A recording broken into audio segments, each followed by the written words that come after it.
Lost in the snow. Rex, Bert, and Mike watched the sky anxiously. Heavy clouds loomed and lowered, and it became clouds in the middle of the day. Looks like we're in for a snowy day, said Bert to the others. Huh, I don't like snow. I could get stuck in it, and it's freezing out there. I'd rather stay in my nice warm shed. Come on, Mike. It's not that bad. Besides, anything could happen in the snow. Oh, really, Rex? Like what? I don't know, really. That's the point, Rex. I'm not leaving this shed. Well, it would be better you leave the shed. Otherwise, the small controller will leave you there for good. Mike didn't like the idea at all, but he said nothing as he went off to collect his coaches.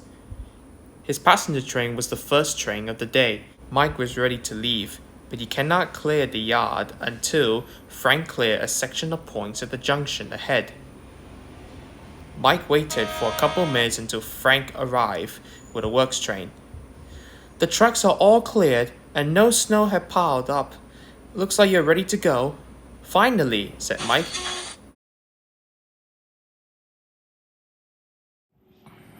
The countryside was deeply covered as Mike puffed along. He could not go as fast as usual, and he using up a lot more water than he thought.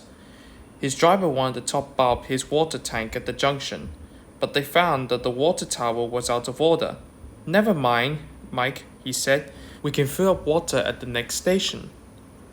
Among the passengers who got into the coaches at the junction was a lady carrying a large basket. Inside the basket was something that moved around and then it meowed faintly. I'm taking my cat to my daughter's, the lady explained.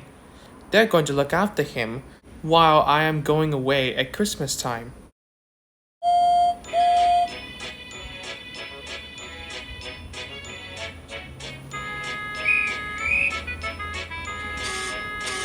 Once the train was safely moving out, the lady opened the basket and everyone made a great fuss of the cat as he sat on the owner's lap.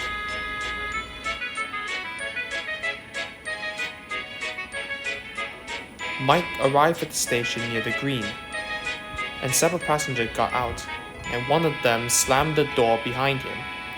The cat was startled. With a swift look around, he jumped off the lady's lap, through an open window, and disappeared into the snow outside. Oh no, wailed the woman, in getting out of the coach, and she ran out to speak to the guard. Don't worry, he said encouragingly. Mike needs water. So we should have a few minutes in between here in any case. You have plenty of time to find your cat. He could have gone far in the snow. Some of the passengers who got out helped to find the cat. Mike's driver wanted to help, but they have troubles of their own.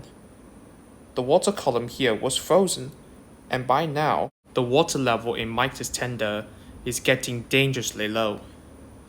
Well, I have no other option, he said. I better fill your tender with snow. Mike shivered, but said nothing. He knew the alternative was even worse. Mike's driver asked a nearby passenger to help to dig up snow and pass it to him, and then the driver would throw snow into Mike's tender. Mike could feel the snow inside and was rushing through his tubes. Ooh, it's very cold, he said. Don't worry, said the driver. Your fire will melt the snow, and then the snow will turn into water. I really did not like this. Sorry, Mike, said his driver cheerfully. Some children go snowboarding for fun, you know. Bah! Mike mumbled himself. This isn't my idea of fun. Meanwhile, down on the ground, the search looking for the cat were growing desperate.